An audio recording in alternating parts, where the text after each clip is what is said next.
welcome to the LWML Leadership Chat Series. My name is Marie McNary, and I'm a member of the LWML Leadership Development Committee. Today, we have the opportunity to sit down with an LWML leader and chat about her experiences. I'm pleased to welcome Sheila Lutz today. Sheila, thanks for joining us. Well, thank you for asking me. Of course. Can you tell us a little bit about yourself and how you got involved in the LWML? Well, I guess my first LWML meeting was when I was a little kid, and my grandmother took me to Ladies' Aid, which was their LWML, and I got to fetch needles from under the quilt. Hey, very fun. But then my first actual experience with it was when I was a young mother, and I joined a society in my church that was not part of LWML. Someone came and talked to our society about it, and we joined LWML, and I was very blessed because as a young mother, everything is hectic, and LWML was very refreshing to my soul and my spirit. So. Yeah, I agree. That's when I started first getting involved too, and it was a nice break and a nice time to be with Jesus. Absolutely. So there's a lot of volunteer opportunities that are involved in LWML. Can you tell us a little bit about a couple of the opportunities that you've had through your LWML experience? Well, a lot of my opportunities have been surprises. I guess I will say that when I was first asked to be on the district board as a chairman, they wanted me to be the YWR chairman, the first ever YWR chairman that our district had. And I said, I'm too old. and so the then president said, no, you're not.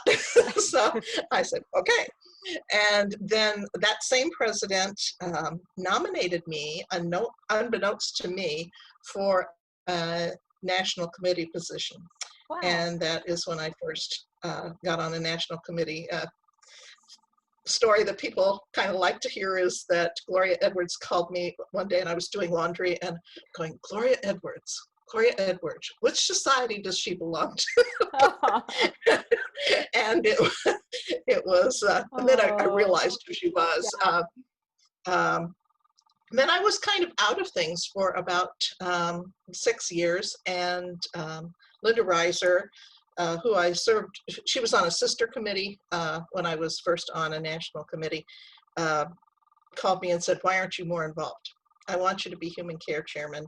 And I said, I've never done anything. I've never been in charge of anything human care. I do the other stuff, you know. Yeah. And she said, but your name keeps coming up. And so that was when I became more involved with LWML committees, yeah. And was able to serve, and God has taught me so much through my not knowing about things, just being willing to go and say yes. So. Yeah, you brought up a good point about in two of those examples, you didn't necessarily know if you were the right one for the job. Yeah. What would you say to a woman who's out there who maybe would like to get involved in LWML, but always has an excuse about why the position just doesn't seem like she's the right one for it? Maybe my first committee was a good example. I was put on Christian Outreach, which is a committee that has been divided up into other committees now. And on this committee was a woman whose parents had been born in Japan, a woman who had spent 20 years in Africa as a missionary, a woman who's one of the first Black women in LWML, another woman who was a military wife who had lived in 7 different districts and Europe in LWML, and me. Me, Central Illinois, I don't know anything. And Christian Outreach was then kind of maybe a forerunner for Heart to Heart, reaching out to different ethnicities and cultures.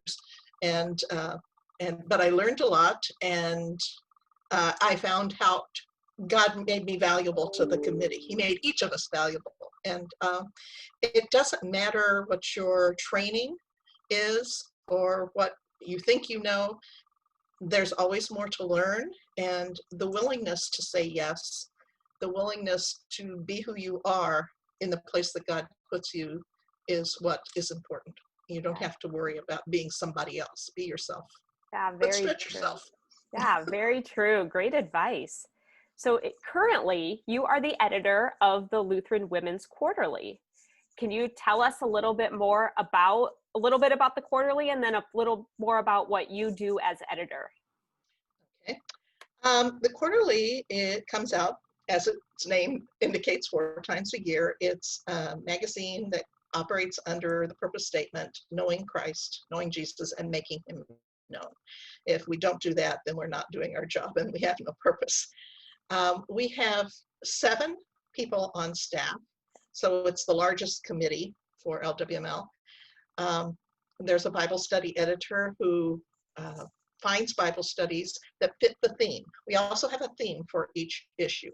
For example, the theme for the winter issue coming up is surrounded by his grace.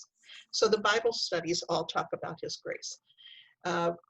She finds Bible studies or asks somebody to write them, or I ask somebody to write them, and then we publish them in the quarterly. We publish 3. One is translated into Spanish. We also have a Christian Living editor, and she is in charge of devotions. We always have at least 3 devotions in each issue. Plus, right now it was the Young Women's page, now it's Special Focus, not only dealing with young women, but also Heart to Heart Sisters and church workers in mission, and information and stories of those different groups. News, of course, of what's going around, what the women around our nation are doing. Missions, which is the heart of what we do in LWML. Those stories and grant updates are in there.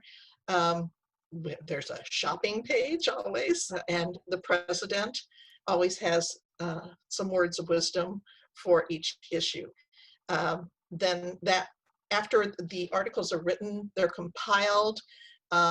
Each article, before it goes to the graphics editor, who makes it beautiful, it undergoes a review by myself, some of the board of directors, one of our pastoral counselors, one of our LWML counselor. We also have another volunteer pastor who looks it over for doctrinal review before it actually goes to LCMS doctrinal review. And then it comes back to us. We put it together. We edit it several times before it goes to the printer. And Wow. then it comes to you.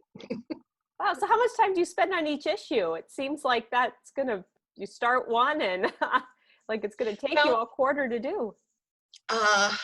I do not research everything. I rely on my editors to do their own research for things, and God gives them the names, and sometimes he gives them to me, and the different editors and I will talk about what is right to do for this issue. But a lot of work is done by them. I steer the boat. They make it run. Yeah. So I as far as how much time in a quarter that I spend on it, this past week and this next week, I'll be spending a little more time because the winter issue is going to bed, as they say. Yeah. It's getting ready to be printed. So. Yeah. Great. Before we move on from the quarterly, what's one of your favorite features, articles? What's one thing that if someone's picking up the quarterly that they shouldn't miss? In this next one, I would say I have a hard time picking it. The Surrounded by His Grace theme is being explained through the eyes of those who have had problems, those who have had drug problems, those who are incarcerated. And our cover story is about a woman who has worked with people who've been incarcerated. She's worked with them for over 30 years, I believe. So it's very, very cool. And our Bible studies are fantastic. This issue is beautiful. I would read it cover to cover. Oh, great. It's a beautiful, beautiful issue. Great. We won't miss that one. No. Yeah. So do you have an LWML mentor? And if you do, can you tell us a little bit about them? Well, I think when I started, I think the president who asked me to be the YWR chairman was my mentor. She saw in me what I didn't see in me. So I would say that. But now, at this point in time in my life, I would say it is Shelley Moeller. And I would say it's more that we're each other's mentors Yeah. than she is mine. She's a numbers person. I'm a words person. She's a details person. I'm a let's look at the whole picture, or let's look at this, something else. And we complement each other, and we call each other every once in a while saying, okay, this is going on. Yeah, you need and, those and people. and we've worked together at district level for over 25 years, Wow. or around 25 years. So yeah, knowing her real well too. Yeah. So being an LWML leader can look different in different situations for different women. How has your definition of being a leader in LWML changed over these 25 years, and how you, with all your different positions? Well, you have to adapt to the situation, most certainly, and you have to adapt to the people you're working with, whom you're working. There are some, I was committees and very wisely do the work, don't do all the work for them. But my committee people were not ideas people. And so that was a little more difficult to do. So then you have to come up with more ideas. And that was a while back. And then other times, like now, I have a wonderful, wonderful quarterly staff. And that is not a necessary thing. Nor do I think I would do that. I've learned to end all of things for my committee. I can sit back, I can listen to them, and I can input where I need to input and not where I don't need to, even if it doesn't agree with my opinion. Yeah. Yeah, that's great. Yeah. How do you feel your life would be different if you were not involved in LWML? I think I would be a homebody. I think I would not be involved in missions. I think my church would not be involved in missions as much. My husband is one of my greatest supporters. And when I was Human Care chairman, the chairmen were at meetings, and Human Care was in charge of Gifts from the Heart and also a booth. And I had 3 committee members. So my husband was literally my other half and came Great. to that. But he also looked at the booths and talked to a lot of people in missions at that convention. And our church started going on mission trips after that. And so we were not involved at that level before. And I don't think I would understand missions or want to be in missions like I do now. And it would be vastly different, a big hole. Yeah. Yeah. Yeah, great. Well, Sheila, thank you so much for taking the time to chat with us today. We greatly appreciate your time and all you do for the LWML. Thank you.